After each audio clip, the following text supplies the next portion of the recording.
వివేచన పెరిగేది చదువు వల్లనే. అందమైన ప్రకృతిలో ఆనందం చదువురా, అనుభవించు సౌకర్యం చదువు చేతి భిక్షరా. చదవాలిరా ఎన్ని ఆటంకాలొచ్చినా. మానవతా మందిరంలో దేవుడురా చదువు, శాంతి కోరు వైతాళిక జ్ఞానంరా చదువు.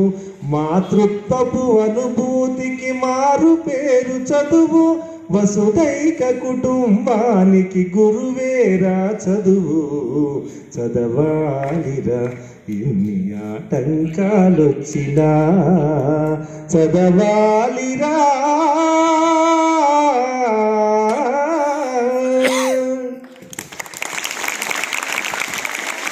మరి ఈ చదువుల్లో